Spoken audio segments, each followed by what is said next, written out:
Good evening everyone. भैया आवाज आ रही है सभी लोगों को? Good evening sir. Good evening. देखो सिंपल सी गुड बात है, इवनिंग सर। क्लास जो स्टार्ट होती है ना अपनी, तो मैं गुड इवनिंग से ही करता हूँ, तो सब लोग मेरे को रिस्पॉन्स दिया करो, ठीक है? तो जल्दी से एक बार दोबारा सब लोग बोलेंगे good evening everyone. Good evening sir. ठीक है, तो चलिए भाई शुरू करते हैं आज की क्लास। और आज की क्लास स्टार्ट हो रही है पॉइंट नंबर 1 से। सिलेबस का पॉइंट नंबर 1 क्या था? हिस्ट्री ऑफ इंडिया, है ना? तो हिस्ट्री ऑफ इंडिया मतलब भारत, कैसे भारत का इतिहास के बारे में पढ़ेंगे, है ना अपन। तो शुरू करते हैं। सबसे पहले बात, देखो पॉइंट टू पॉइंट डिस्कस करेंगे। ये जो मटेरियल है पूरा, ये कैसा मटेरियल है? सीधा एनएचएम रिलेटेड जितने भी एग्जाम में आते हैं ना, एनएचएम से रिलेटेड जो भी एग्जाम होते हैं, और नॉर्मल जो क्वेश्चन मोस्ट प्रोबेबली पूछे जाते हैं क्वेश्चन, वही चीजें अपन पढ़ेंगे। इतना डीप नॉलेज लेके ना अपन रिवीजन कर पाएंगे, ना अपन उसको पढ़ पाएंगे। तो टू द पॉइंट बात करेंगे, ना अपन ज्यादा बकवास करेंगे, ना ज्यादा अपन डीप में पढ़ेंगे। तो टू द पॉइंट अपन सीधे सीधे अभी के अभी याद करते रहेंगे चीजें, ठीक है? सबसे पहले बात करते हैं प्राग ऐतिहासिक काल। प्राग ऐतिहासिक काल क्या होता है? इतिहास का आरंभ जो हुआ था लिपि के आविष्कार से हुआ था। लिपि किसको बोलते हैं? लिपि होता है जहां पर अपन लेखन करते हैं या फिर किसी शब्द का वर्णन करते हैं ना। तो लिपि का मतलब क्या होता है? जहां पर अपन लेखन का कर्म करते हैं ना, उसको बोलते हैं लिपि। तो इतिहास का आरंभ कहां से माना जाता है? किसके आविष्कार से? लिपि के आविष्कार से। अगर किसी को लिखना नहीं आता, बोलना नहीं आता, तो क्या बोल पाता है ना? तो इतिहास कहां से प्रारंभ हुआ? लिपि के आविष्कार से। उसके बाद में लिपि के पहले का समय जो होता है उसको बोलते हैं प्राग ऐतिहासिक काल। बताओ प्राग ऐतिहासिक काल किसको बोलेंगे? लिपि के पहले के समय को या लिपि के बाद के समय को? किसको बोलेंगे प्राग ऐतिहासिक काल? किसको बोलेंगे? लिपि के पहले के समय को। लिपि के पहले के समय को। उसके बाद में बात करते हैं, देखो दो तरह के युग थे। पहला युग था पाषाण युग और दूसरा युग था ताम्र पाषाण युग। पाषाण युग से क्लियरली पता चल रहा है कि पाषाण मतलब पत्थर, और पत्थर वाला युग मतलब स्टोन एज। इसके अंदर क्या होता था? ये तीन तरह से डिवाइडेड होता था: पुरा पाषाण काल, मध्य पाषाण काल और नव पाषाण काल। पुरा पाषाण काल में भाई शिकारी जीवन था। सब लोगों को पता है कि शिकार क्या, कैसे शिकार पकड़ते थे? पत्थर मारते थे और पत्थर मार के शिकार को घायल करते थे। और आग भी कैसे जलाते थे? पत्थरों से जलाते थे, दो पत्थरों को घिसकर। तो वो जो काल आता था वो किसके अंदर आता था? पुरा पाषाण काल में। तुमसे क्वेश्चन पहला ये पूछा जाएगा कि आग की खोज किसमें हुई? तो याद रखना पुरा पाषाण काल के अंदर।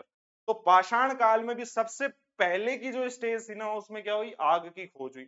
दूसरा मध्य पाषाण काल। तो मध्य पाषाण काल में अब इन्होंने बोला कि आप जानवर कब तक खाएंगे अपन? अब अपन को क्या खाने चाहिए? फ्रूट्स खाने चाहिए, सब्जियां खानी चाहिए। तो खेती की शुरुआत हुई। तो खेती की शुरुआत कब हुई? मध्य पाषाण काल में। तो मध्य पाषाण काल में क्या हुआ? खेती की शुरुआत हुई। दूसरा क्वेश्चन, कुत्ते का पालन। अब देखो निगरानी के लिए चौकीदार तो चाहिए होगा, तो निगरानी के लिए चौकीदार की जरूरत, ये भी समझ डेवलप्ड कब हो गई थी? मध्य पाषाण काल में। तो दो क्वेश्चन तुमसे बनते हैं, आग की खोज कौन से काल में हुई थी? तो आग की खोज बोलो, बताओ कौन से काल में हुई थी? पुरा पाषाण काल में। और मध्यम पाषाण काल में किसकी खोज हुई थी? मध्य पाषाण में खेती की शुरुआत हुई थी। और किसकी हुई थी? कुत्ते का पालन। उसके बाद में नव पाषाण काल में क्या हुआ? स्थायी जीवन और मिट्टी के बर्तन बनना स्टार्ट हो गए। तो नव पाषाण काल में बर्तन भी चाहिए ना खाने के लिए, तो स्थायी बर्तन बनाने लग गए, ठीक है? और मिट्टी के बर्तन बनाने लग गए, सॉरी, तो मिट्टी के बर्तन बनाने लग गए और स्थायी जीवन चाहिए, तो एक तरीके से स्थायी जीवन में रहने लग गए और मिट्टी के बर्तन बनाते गए। अब पहले चलता था पत्थरों पत्थरों से चीजें, है ना? पत्थरों से मिट्टी बनाई, पत्थरों को तोड़कर फिर मिट्टी बन गई। तो मिट्टी मिट्टी वाला काल था ये पाषाण युग। दूसरा आया ताम्र पाषाण युग। इसके अंदर ताम्र ऐड हो गया, मतलब इसके अंदर ताम्र से मतलब धातुओं से रिलेटेड चीज बनना शुरू हो गई। पहले तो ओनली सारी चीजें मिट्टी से बन रही थी, घर भी मिट्टी के, बर्तन भी मिट्टी के, सब कुछ मिट्टी के। बट दूसरा आया ताम्र पाषाण काल, तो इसमें पत्थर और तांबे के औजार और खेती पशुपालन स्टार्ट हो गया। तो एक तो था कौन सा? पाषाण वाला, और एक था ताम्र पाषाण युग। अब मैं तुमने से इसमें से क्वेश्चन बताऊंगा तो सब लोग आंसर देंगे तो मुझे अच्छा लगेगा, और सब लोग नहीं देंगे तो फिर मेरे को अच्छा नहीं लगेगा। तो बताओ खेती की शुरुआत कौन से काल में हुई थी? जल्दी से बोलना। मध्य पाषाण काल में। कुत्ते का पालन कब शुरू हुआ? मध्य पाषाण काल में। अगर तुमसे पूछा जाए मिट्टी के बर्तन कब बनना स्टार्ट हुआ, तो मिट्टी के बर्तन कब बनना स्टार्ट हुआ? नव पाषाण काल में। आग की खोज कब हुई थी? पुरा पाषाण काल में। ताम्र पाषाण काल मतलब क्या? ताम्र मतलब धातुओं से रिलेटेड मिट्टी, बर्तन, औजार सब कुछ बनने लग गए। ठीक है, उसके बाद में फेमस इंपॉर्टेंट क्वेश्चन जो सबसे ज्यादा पूछने की चांसेस है, ठीक है, तो सिंधु घाटी सभ्यता। अब सिंधु घाटी सभ्यता बताओ, सिंध प्रदेश कहां पर है अभी के टाइम में? अगर मैं बात करूं तो सिंध प्रदेश कहां पर है? पाकिस्तान में है। कुछ बॉर्डर भारत में आता है, कुछ पाकिस्तान के अंदर आता है ना। अभी वो हमारा एक ऑपरेशन चला था सिंदूर, उससे पहले नरेंद्र मोदी जी ने क्या बोला था, किसको कौन सी इंडस रिवर के बारे में बात चल रही थी क्या?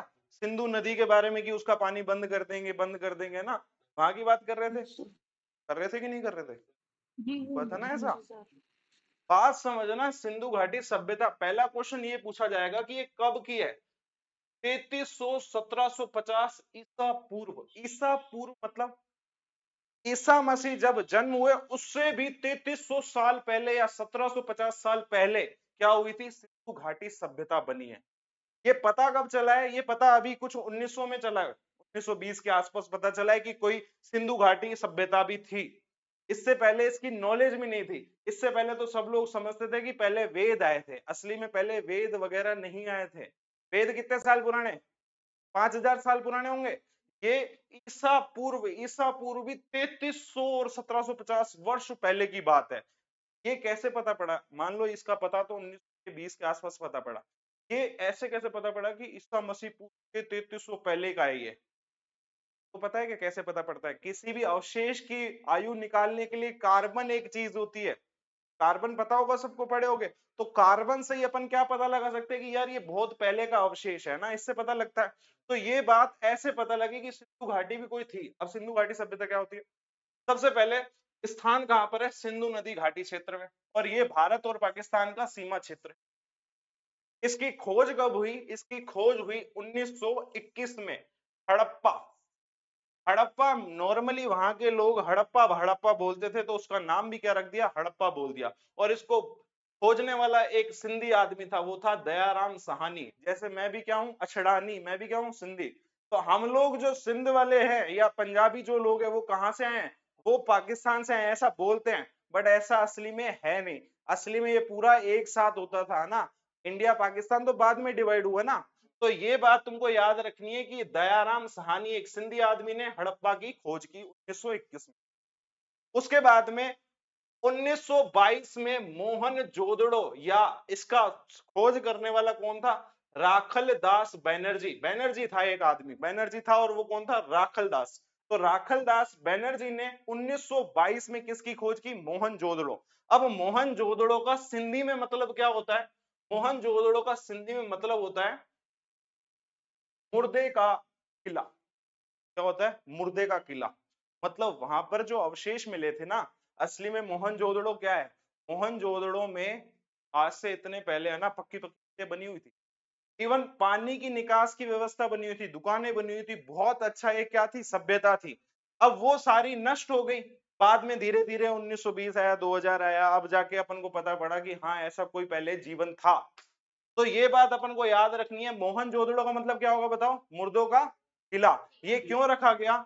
जब इसकी खोज हुई थी ना, तो वहां पर कंकाल तंत्र मिले, बहुत सारे कंकाल तंत्र। तो वहां पर पता लगा कि यार यहाँ पे है ना कुछ ऐसी व्यवस्था थी, वहां पे छोटी छोटी गलियां थी, हर थे, जितने भी पानी की निकास की व्यवस्था थी, इवन बिजनेस भी चलते थे वहां पर, व्यापार भी बहुत चलते थे। तो ये सारी बातें पहले की थी। पता अभी चलिए 1900 कब? 21 में और 22 में।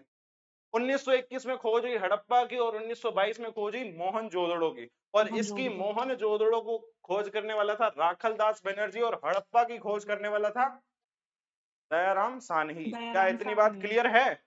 अरे हाँ या ना? Yes sir. ठीक है। उसके बाद में और प्रमुख स्थल आए, जैसे और हड़प्पा, मोहनजोदड़ो, लोथल भी आसपास का है। कालीबंगा सभ्यता तो पता है तुमको, बताओ कहाँ की है? हनुमानगढ़ की है क्या ये? हनुमान और काली ऐसे करके याद कराया था। तो हनुमानगढ़ में कालीबंगा, राखी गढ़ी, तो ये सारे प्रमुख स्थल हैं। विशेषताएं क्या थी मोहनजोदड़ो और हड़प्पा की? यहाँ पर संगठित नगर योजना पूरी थी, मतलब शहर का शहर तबाह हो गया।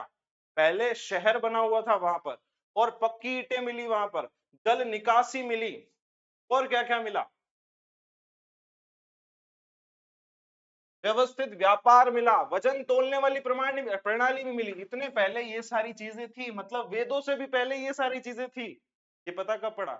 1921 और 22 में। 21 में बताओ किसकी खोज हुई? हड़प्पा। और 1922 में किसकी खोज हुई? मोहनजोदड़ो। उसके बाद में इसमें लिपि, चित्रलिपि, मतलब दीवारों पे है ना क्या बने हुए थे? डायग्राम्स। और वो डायग्राम्स ऐसे नहीं नॉर्मल संस्कृत के बने हुए, वो आज तक पता ही नहीं पड़ा है। इवन 1922 में खोज हुई थी ना, 1921 में। आज क्या चल रहा है? 2025। आज तक पता नहीं पड़ा कि उस पर लिखा क्या था, कौन सी लैंग्वेज में लिखा हुआ है, अभी तक भी वो नहीं पढ़ी गई है भाई। ऐसे वहां पर चित्रलिपि बनी हुई थी। दूसरा, धार्मिक जीवन भी था वहां पर ये भी था कि मातृ देवी की पूजा करना, पशुपति नुमा देवता की मूर्ति की पूजा करना। ठीक है, एक तो मातृ देवी की पूजा करना, पशुपति नुमा देवता की पूजा करना, अग्नि और जल की भी पूजा करते थे। आर्थिक जीवन में कृषि, पशुपालन, व्यापार एवं सब कुछ करते थे। कि पतन कैसे हुआ बोस? ये चीजों का पतन कैसे हुआ हमें तो पता ही नहीं पड़ा, पतन कैसे हुआ। तो इसका या तो बाढ़ हो सकती है, या भूकंप हो सकता है, या फिर आर्य समाज का आक्रमण हो सकता है। या तो आर्य समाज आए, इनको ध्वस्त करके चले गए। ठीक है, तो ये चीजें हो सकती है। भूकंप हो सकता है, क्या बाढ़ हो सकती है, या तो कोई नेचुरल डिजास्टर ही होगा। क्या इतनी बात क्लियर हो जाती है? अरे हाँ या ना? कुछ क्वेश्चन पूछ रहा हूँ, जल्दी जल्दी बताते रहना। बताओ, मोहनजोदड़ो की खोज कब हुई? 1921 या 1922? 1922। किसने करी? किसने करी? रावलदास बनर्जी। और 1921 में किसकी खोज हुई? हड़प्पा की खोज किसने करी? दयाराम साहनी। उसके बाद में अगर तुमसे पूछ ले सिंधु घाटी सभ्यता कितनी पुरानी है, तो ईसा मसीह के कितने पूर्व? 3300 और 1750। ठीक है, क्या इतनी बात है? डन। Yes sir. कालीबंगा सभ्यता कहाँ मिलती है? हनुमानगढ़। अभी के अभी याद करते चलना है, बाद में पढ़ना नहीं है अपन को। बाद में तो बस थोड़े से नोट्स देखने हैं। और दूसरी बात मैं बता देता हूँ, हाँ एक और इम्पोर्टेंट बात बता रहा हूँ, बाद में बताऊंगा लास्ट में। ठीक है, एक बार पढ़ा लेता हूँ। नेक्स्ट आया तुम्हारी वैदिक सभ्यता। अब वैदिक सभ्यता, अब आए वेद।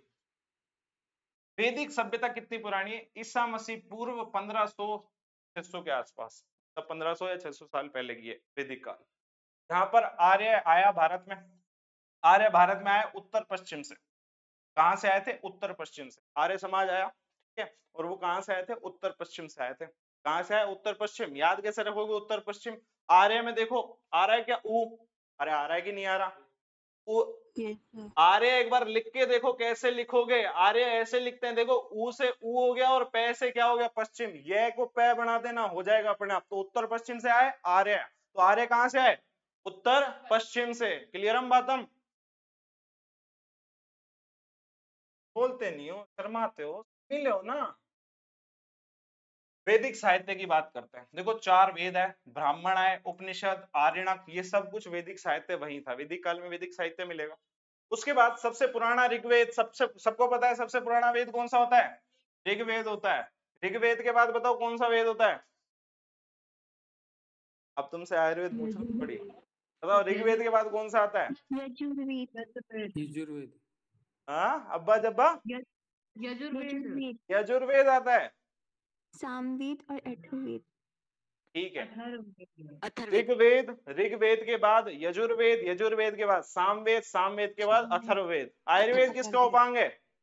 अथर्ववेद का। अथर्ववेद का। अच्छा, ऋग्वेद का उपांग कौन है? ऋषि क्या करेंगे? स्थापत्य वेद। नहीं, स्थापत्य नहीं होगा, बताओ। धनुर्वेद। धनुर्वेद। ऋषि धनुष चलाएंगे तो धनुर्वेद। और उसके बाद में अगर मैं बात करूं, ऋग्वेद के बाद कौन सा आया? यजुर्वेद आया। का स्थापत्य वेद। यजुर्वेद का स्थापत्य है, तो यजु क्या करेंगे? यजमान लोग स्थापत्य स्थापित करेंगे। और उसके बाद में कौन सा वेद आता है? गांधर्व वेद। सामवेद आया है। सामवेद का उपांग कौन है? गंधर्व वेद। और अथर्ववेद का उपांग कौन है? आयुर्वेद। तो ये 4 वेद पता ही है, बचपन से पढ़ रहे हैं। पर सबसे पुराना कौन सा होता है? ऋग्वेद। अब बात करते हैं प्रारंभिक वैदिक काल में क्या हुआ। प्रारंभ में वैदिक काल चल रहा है तो क्या हुआ? पशुपालन प्रधान साम्राज्य था, राजा चुना जाता था एक। और उत्तर वैदिक काल में क्या था? प्रारंभिक वैदिक काल में तो ये था कि पशुपालन प्रधान समाज था और वहां पर एक राजा चुना जाता था, राजा ही चलाएगा सिस्टम।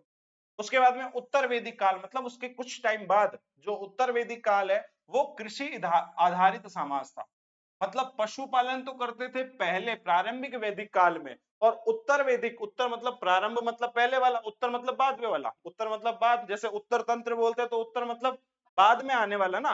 तो बाद में जो काल है उसमें कृषि आधारित समाज था, और ये राजा वंशानुगत हुआ करता था। मतलब जो राजा चला रहा है वही बच्चा, उसका ही बच्चा राजा होगा और कोई राजा नहीं बन पाएगा। तो ये वंशानुगत होता था।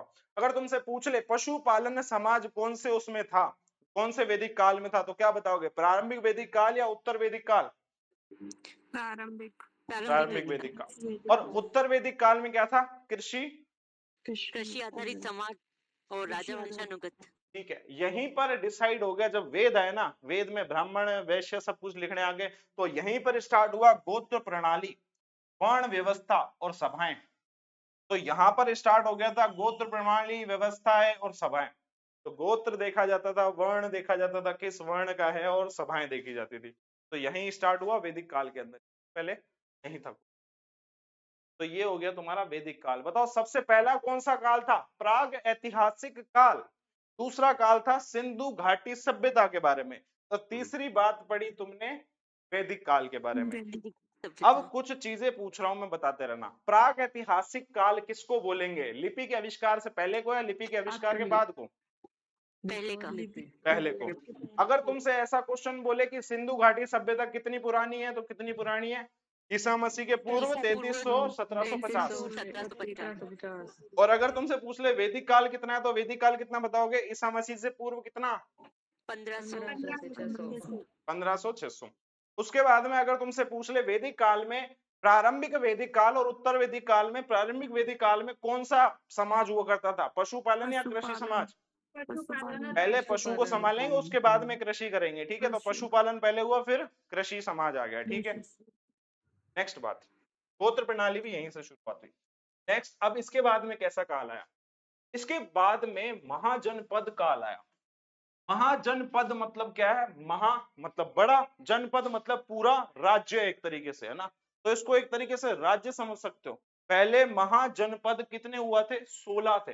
भारत में कितने महाजनपद थे? 16 महाजनपद थे। पहले ऐसे नहीं थे कि भाई ये राजस्थान है, गुजरात है, पंजाब है। पहले क्या थे? महाजनपद थे। भारत को 16 महाजनपद में डिवाइड किया गया, और उसमें से भी सबसे बड़ा महाजनपद कौन है? मगध। कौन सा है? मगध। कौन सा वाला है? मगध। अब ये कैसे याद रहेगा? महाजनपद मगध, है ना। मैं और मैं से शुरू हो रहा है, तो याद रख लेना कि महाजनपद जो होगा उसमें भी सबसे बड़ा वो होगा कौन सा? मगध वाला। क्या इतनी बात क्लियर हो जाती है? Yes sir. और कौन कौन से थे? जैसे ये 16 के 16 नाम तो याद करने नहीं है, 2-4 नाम याद करेंगे। जैसे मगध हो गया, कौशल हो गया, काशी हो गया, अवंती हो गया, और वज्जी संघ हो गया। तो ये कुछ संघ थे, ये कुछ महाजनपद थे। उसमें से भी सबसे जो शक्तिशाली था ना, सबसे बढ़िया शक्तिशाली वो था मगध। क्यों? इसमें कुछ वंश रहते थे, जैसे बिंबिसार वंश, अजात शत्रु, शिशुनाग या नद वंश। ये कुछ वंश किसके अंदर थे? मगध के अंदर। ये बोस क्या पढ़ रहे हैं? अरे पहले की बात कर रहे हैं, अभी तो देखो राज्य डिवाइडेड है, हरियाणा पंजाब ये वो, है ना। भारत ऐसे डिवाइडेड है ना पूरा राज्यों के अंदर। पहले महाजनपद के अंदर डिवाइडेड था, और पहले कितने थे? अभी राज्य कितने हैं? 28 राज्य है। अरे हाँ या ना? Yes sir. अभी अगर मैं बात करूं महाजनपद कितने हैं? 16 थे। 16 थे, पहले की बात है ना। महाजनपद कितने थे? उसमें से भी मगध था, और कौशल था, काशी था, अवंती था, वज्जी संघ था, ये सारे थे महाजनपद। पर उसमें से भी सबसे शक्तिशाली कौन था? मगध। क्योंकि यहाँ पर बिंबिसार, अजात शत्रु, शिशुनाग, नदवंश, ये सारे वंश यहाँ पर रहते थे। अब इसी काल में, महाजनपद काल में, ये महाजनपद कब की बात है? 600 से 300। तुमको पता पड़ रहा है क्या हो रहा है? पहले क्या था? 3300 से 1750। उसके बाद में क्या हुआ? 1500 से 600। अब कहां आ गया? 300, 600 से 321। क्या बात समझ में आ रही है कैसे चल रहे हैं अपन? ड्यूरेशन घट रहा है। ठीक है, इसके बाद में नेक्स्ट, अब इसी काल में महाजनपद के अंदर क्या हुआ, महाजनपद में महात्मा बुद्ध आ गए और महात्मा बुद्ध जी 563 ईसा पूर्व आए, उन्होंने बौद्ध धर्म के बारे में बताया। तो बौद्ध धर्म के संस्थापक कौन है, महात्मा बुद्ध। और ये कब आए, 563 ईसा पूर्व। बताओ क्या काल था इसका, 600 से 321 ईसा पूर्व था, तो उसी के बीच में कौन है, महात्मा बुद्ध है, और इन्होंने बौद्ध धर्म बताया। उसके बाद महावीर स्वामी भी कब आए, 540 ईसा पूर्व, और ये जैन धर्म के कौन से तीर्थकर है, 24वें तीर्थकर है। ये तो अपन पढ़ते हैं ना पदार्थ विज्ञान में, पढ़ते नहीं पढ़ते, जैन धर्म के अंदर, जैन दर्शन के अंदर। और पहले पहले तो कौन से थे, ऋषभ देव थे, अगर तुमको पता हो तो, ठीक है, उनको छोड़ो। याद रखना है कि बौद्ध धर्म और जैन धर्म भी कब डिसाइड हो गया, महाजनपद काल के अंदर ही, ठीक है। और ये अगर याद नहीं हो रहा ना, मान लो 563 540 याद नहीं हो रहा, तो समझ लेना जो बौद्ध और जैनी है ना, जैनी लोग तो होंगे किसी ना किसी के रिश्तेदार, दोस्त, भाई, ठीक है। तो जैनी लोग कब आए, 540 ईसा पूर्व, मतलब महावीर स्वामी कब आए, 540। इनसे कितने पैसे मांगने हैं, जैनी लोगों से 540 रुपए दे दे। अगर तुमने जैन से 540 मांगे तो तुमको क्या पता पड़ा 540 क्या है। कब आए थे, उनके संस्थापक आए थे जैन धर्म के, जैन धर्म के संस्थापक कब आए थे, 540 ईसा पूर्व। और बुद्ध धर्म के उनसे 13 साल बाद 563 ईसा पूर्व आए थे। तो बौद्ध धर्म के कब आए, 63, अच्छा 13 होगा या 23 होगा, 23 होगा ना, होगा, पर पहले है ये। तो ये पहले आए या बाद में आया, 23 वर्ष बाद में आए। कौन, जैन, जैन कब आए, 23 वर्ष बाद में, और ये कब आए, पहले आए, मतलब महात्मा बुद्ध पहले आए और जैन धर्म बाद में आया। तो बौद्ध धर्म के संस्थापक महात्मा बुद्ध है, जैन धर्म के महावीर स्वामी है जो 24वें तीर्थकर है, और 563 में आए महात्मा बुद्ध और 540 में आए महावीर स्वामी। क्या इतनी बात क्लियर है? Yes sir. ठीक है, वैदिक काल हुआ, महाजनपद हुआ, उसके बाद में इससे पहले सिंधु घाटी सभ्यता हुई। अब आता है मौर्य साम्राज्य। रिवीजन करा दूं, रिवीजन अभी करा दूंगा, लास्ट में सारे क्वेश्चन एक साथ बताऊंगा, सबके आंसर देते रहना, या अभी कराऊं रिवीजन, बोलते रहूंगे क्वेश्चन सारे। नहीं नहीं, ये पढ़ाओ आप। ये चल रहा है ना, समझ में आ रहा है ना, ज्यादा फास्ट तो नहीं लग रहा? No sir. नहीं डॉक्टर साहब, सही है। ठीक है, उसके बाद में नेक्स्ट आया मौर्य साम्राज्य। मौर्य, चंद्रगुप्त मौर्य का नाम तो सबने सुना होगा। तो चंद्रगुप्त मौर्य मौर्य साम्राज्य के पूरे क्या थे, संस्थापक थे, जो कि 321 से 185। बोलो, मैं तुमसे क्या पूछना चाह रहा हूं। सबसे पहले 3300 1750, उसके बाद 1500 से 600, 1500 से 600, उसके बाद 600 से, 321, उसके बाद कौन है, 563 से 125। महावीर और बौद्ध हो गया, ठीक है, महावीर और बौद्ध बीच में बता देना कि उसी काल में है। उसके बाद में कौन आया, 321 के बाद, 321 से 185 मौर्य साम्राज्य। अब बताए इसको कैसे याद करना है, इनके शॉर्ट नोट्स तुमको ही बनाने। जैसे सबसे पहले ये और इसकी सभ्यता ये इसमें क्या हुआ, इसमें क्या हुआ, बहुत शॉर्ट नोट्स बनाने हैं, जैसे लास्ट टाइम पे तुम कर सको। बाद में नहीं बताऊंगा, इसकी एक डायरी बना लेना है शॉर्ट नोट्स, ठीक है। बाद में बात करते हैं चंद्रगुप्त मौर्य, गुरु चाणक्य, कौटिल्य। कौटिल्य अर्थशास्त्र, कौटिल्य तुमने आयुर्वेद में सुना है क्या? अरे सुना है क्या अर्थशास्त्र कौटिल्य? हाँ होगा ना। तो प्रसिद्ध सबसे पहला क्वेश्चन ये आता है कि भारत की सबसे पहली राजधानी कौन सी थी? अभी कौन सी है? इंडिया की राजधानी कौन सी है अभी? दिल्ली। अब इंडिया की सबसे पहली राजधानी पाटलिपुत्र थी। कौन सा पुत्र? जब बच्चा बाटली में उतर जाता है ना, तब राजधानी बन जाती है इंडिया की, ठीक है। तो इंडिया की राजधानी कौन सी है? पाटलिपुत्र। अब ये जो संस्थापक थे चंद्रगुप्त मौर्य, इनके गुरु चाणक्य, कौटिल्य थे, और इनका प्रसिद्ध ग्रंथ अपन सबको पता है, अर्थशास्त्र, कौटिल्य अर्थशास्त्र। अब जब कौटिल्य अर्थशास्त्र का टाइम चल रहा था ना मौर्य साम्राज्य में, तब महान राजा कौन थे? अशोक महान, का नाम भी सुना होगा तुमने। अशोक महान थे, इनका देखो काल 273 से 233। क्या बॉस ये याद करेगा? इनको देख लेना, तुमको ये पता होना चाहिए कि मौर्य समाज के बीच का मतलब 321 से 185 के बीच के नंबर का होगा। इतना भी आइडिया है ना तो इसका क्वेश्चन सोल्व हो जाएगा। अब इतना तो नहीं देगा कि 273 के बाद में सीधा ऐसे ही ऑप्शन देगा ना, 273 300 या फिर 600 800 या 100 या 100 ऐसे करके देगा ना। तो तुमको ये पता होना चाहिए कि अशोक महान हो गया वो कौन से मौर्य समाज में था। और यहां पर एक कलिंग युद्ध हुआ 261 ईसा पूर्व में, ये इंपॉर्टेंट बात है कलिंग। अब कलिंग युद्ध के बाद में क्या हुआ, अशोक ने बौद्ध धर्म अपना दिया। कौन सा धर्म अपना दिया, बौद्ध धर्म। पहला क्वेश्चन तुमसे यह पूछा जाएगा कि कलिंग युद्ध कब हुआ, तो कलिंग युद्ध कब हुआ जल्दी से बोलो, 19 कब हुआ, 261। उसके बाद में कलिंग युद्ध के बाद में अशोक जी ने कौन सा धर्म अपनाया, बौद्ध धर्म या जैन धर्म, बौद्ध धर्म। बौद्ध धर्म अपनाया। उसके बाद में नेक्स्ट बात, यहाँ पर दम नीति का प्रचार हुआ। दम नीति का मतलब क्या होता है, दम मारो दम नहीं होता, दम नीति का मतलब होता है सत्य की तरफ चलते रहना। एक तरह से सारा सद्व्रत, सत्य बोलो, झूठ मत बोलो, किसी का अपमान मत करो, धर्म के अकॉर्डिंग चलो, अधर्म के अकॉर्डिंग चलोगे तो नाश हो जाएगा, तो अपना नाश मत कराओ, किस नीति चलो, हम नीति। क्लियर है बात। फिर अशोक के शिलालेख और अभिलेख जो है, जो अशोक ने शिलालेख और अभिलेख बनवाए ना, वो क्या थे, नैतिक शिक्षा का माध्यम है। मतलब एक आदमी को कैसे सदाचारी रहना है, बोलते हैं ना एथिक्स, अपने एथिक्स में रहना चाहिए। तो एथिक्स की जो किताब लिखी है ना, वो किसने लिखी है, अशोक जी ने लिखी। अच्छा तुम में से बताओ एथिक्स की स्पेलिंग किस किस को आती है, क्या होती है एथिक्स की स्पेलिंग, कहां से स्टार्ट होती है, ई से स्टार्ट होती है, आई से स्टार्ट होती है, ई से। ठीक है।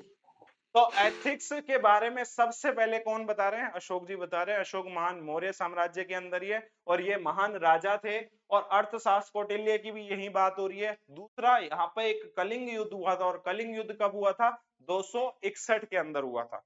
261 याद रखना है अपन को। और दम नीति का प्रचार हुआ था। क्या इतनी बातें क्लियर हो जाती है। Yes sir. अच्छा अगर आयुर्वेद में एक बात बताऊं तो तुम बता सकते हो क्या कि ऊर्ध्व गुद रोग सबसे पहले किसको हुआ, अशोक, सम्राट अशोक। ऊर्ध्व गुद रोग सबसे पहले सम्राट अशोक को हुआ, ये बात याद रखनी है। अब मौर्य समाज का पतन क्यों हुआ, इसका कारण क्या था भाई, एक तो है ये दम नीति क्या है, दम नीति का मतलब होता है कि धर्म के अकॉर्डिंग चलना, सच बोलना, धर्म के अकॉर्डिंग चलना, किसी का झूठ नहीं, किसी का बुरा नहीं करना, कुल मिला के सारे सद्व्रत के काम करना, दम नीति। एक तरह से एथिक्स को समझाने वाला कि भाई देखो दो बड़े बात कर रहे हो तो अपन को। तीसरी बात कि अगर पहले पानी खुद पी रहे हो तो दूसरे को पूछ लो भैया पानी पियोगे। चौथी बात, अगर अपनी धर्म पत्नी के साथ में चल रहे हो तो ऐसे नहीं खुद जाके कुर्सी पे बैठ जाओ कि आजा मैं ही खाना खाऊंगा। क्या करना है, अपने धर्म पत्नी के लिए पहले कुर्सी ऐसे पीछे करनी है, फिर उसको बिठाना है। ये क्या होता है, एथिक्स। जैसे कार चला रहे हो और कार में अगर मान लो धर्म पत्नी को बैठना है तो उसके लिए क्या खोलो, पहले गेट खोलो, उसको मत खोलने दो। ये सब किसके अंदर आते हैं, एथिक्स के अंदर। क्या बात समझ में आ रही है क्या, अब आ गया समझ में, अरे हाँ या ना जी। यस। ठीक है। पतन का कारण क्या था, देखो हुआ क्या, अशोक राजा था, अशोक ने क्या अपना दिया, बौद्ध धर्म अपना दिया। और बौद्ध धर्म बोलता है धर्म से चलो। जब कोई आदमी धर्म से चलेगा तो मजबूत उत्तरदायित्व कैसे निपटा पाएगा वो, है ना, नहीं कर पाएगा।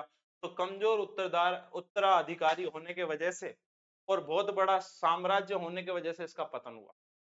तो अगर तुमसे पूछ ले मौर्य साम्राज्य का पतन होने का कारण क्या है, एक तो बेचारा अशोक चला गया कहां पे कि धम नीति की तरफ कि यार अब अच्छा काम करना है।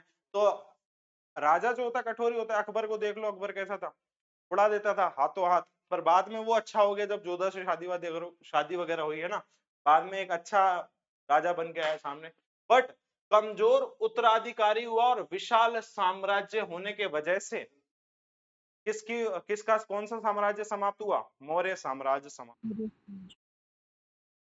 उसके बाद में अब मैं करा रहा हूं जल्दी जल्दी से क्वेश्चन प्रैक्टिस, जल्दी जल्दी से बताते रहोगे।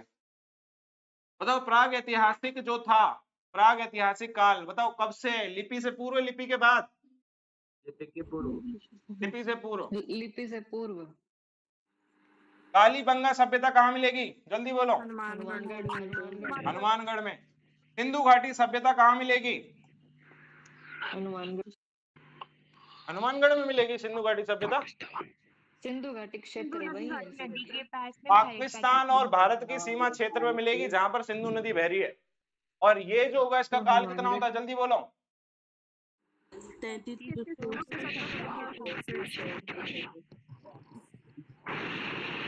ये फूक कौन मार रहा है?